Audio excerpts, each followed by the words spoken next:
I don't know why I looked at these 5 units and thought, yeah, I want this to be the meaning of my entire Arknight career. But here we are. To be continued is ending, or is probably already over by now. But I wanted to just explain to you the insanity I had to go through just to get these 5 to work. It's a shame, really. Casimirs gets a full squad, Abyssal Hunters gets cracked buffs. What does Minos get? An alcoholic and literal RNGesus. Oh, and disclaimer, I literally just started this Minosknights thing, so I'm still trying to figure out how they actually work. So I'm bound to get a lot of things wrong, just bear with the newbie, yeah? Yeah, thanks. Okay, so TC2. TC1 was a cakewalk, but you start to see some of these Minosknights is missing already in the second stage.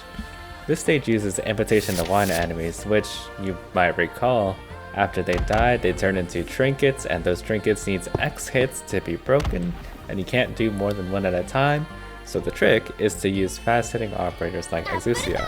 The problem that you might have noticed though is that Minos doesn't really have multi-hit.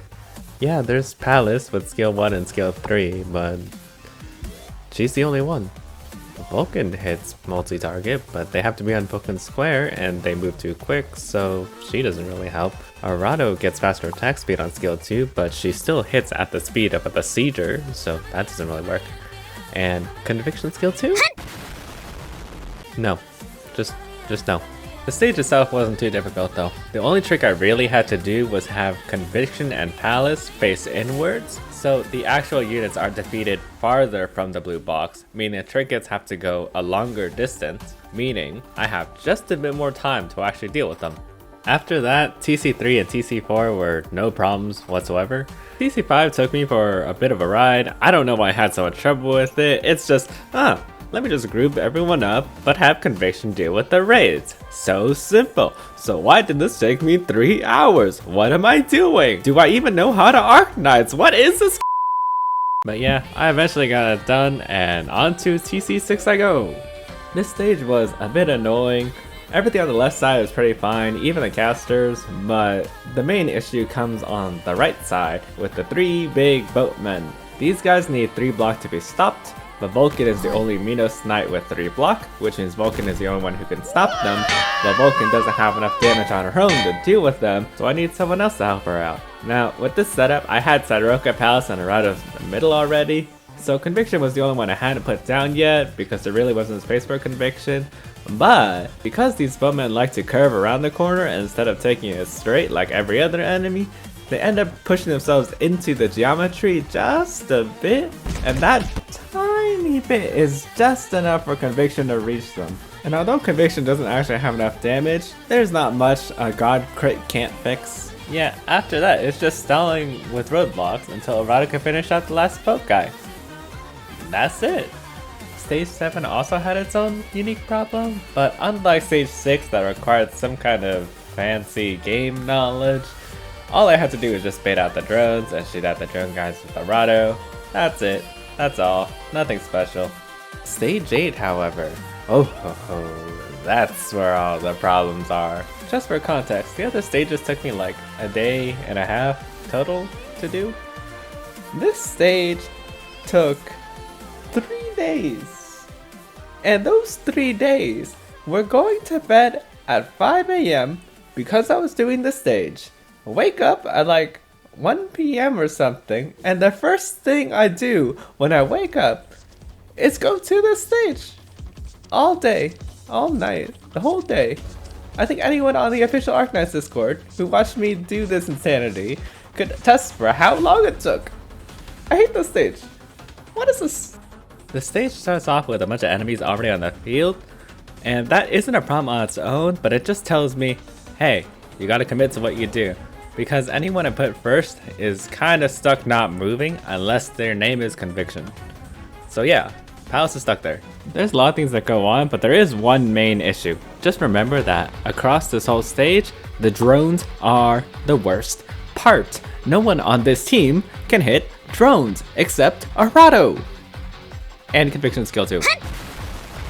Now, the first 2 drones aren't an issue.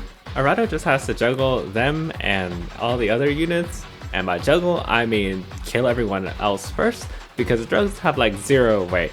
So this leads to a predicament where I have to take out this guy before he releases everyone, And thankfully Arado helped, but you know, I still gotta take out the drones. Rewinding to Big Boy 1 though.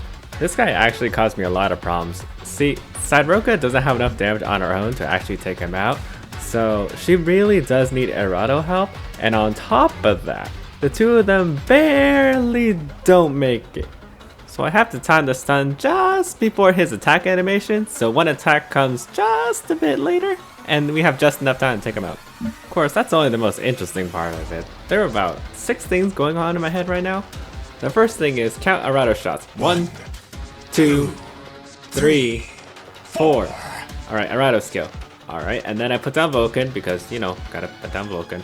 And then, wait for conviction. Put conviction and immediately look over at Sideroka. As soon as she spins and set her, use skill. Alright, count hits. 1, 2, stun, and then they should finish it. Alright, now I had to watch Palace, Arado, and conviction. Arado after she finishes drones, conviction after she finishes caster, and Palace needs to use her skill about when unit number 23 gets out and starts walking down lane. It was weirder when I had skill 2 active, but I ended up finishing the run with skill 3. Just remember that there's a lot of things to watch.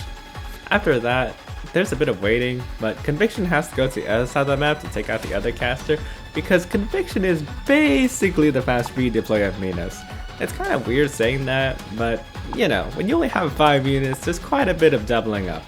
Now, from this point out, Arado basically becomes the MVP because the hardest to deal with enemies in the stage come out. Yeah, remember when I said the drones were the hardest? This is why. These 6. Since they zigzag in and out, Arado doesn't actually have good shots on them, which is why I had to reposition her. But I'd try a bunch of different setups, and for the longest while, I put Arado on the bottom left facing right. Yeah, that didn't work because she didn't have enough time to shoot the drones on the left side. I tried timing Arado's shot and skill so she shoots as soon as possible. I tried letting conviction tank shots because the drones have to stop to shoot so they slow down a bit. The real crux was that I thought I only had one spot to put her, and that was on the bottom left facing right. I couldn't put her in the top because she'd just be shot down by the drones. I couldn't put her in the bottom right because she would just be killed by Jesselton. Obviously the spot she was already in doesn't work, so that's that. But I thought I had tried that spot already. So either I tried it and it did work and I didn't know, or I tried it, it didn't work because I didn't have all of the patterns and whatnot I did to get to this spot to begin with. I don't know, but it took me 3 days to get back to this part. After that, the stage was basically over. Yeah, Jesselton was still around and there's all the archers, but the little guys don't really matter. And Jesselton was only a problem because Palace was too busy getting drunk on the right lane and she needed to move over to the left lane, but not so fast that Arado doesn't get the vigor effect for math reasons. Yeah, Jesselton doesn't matter. I'm done. I'm free.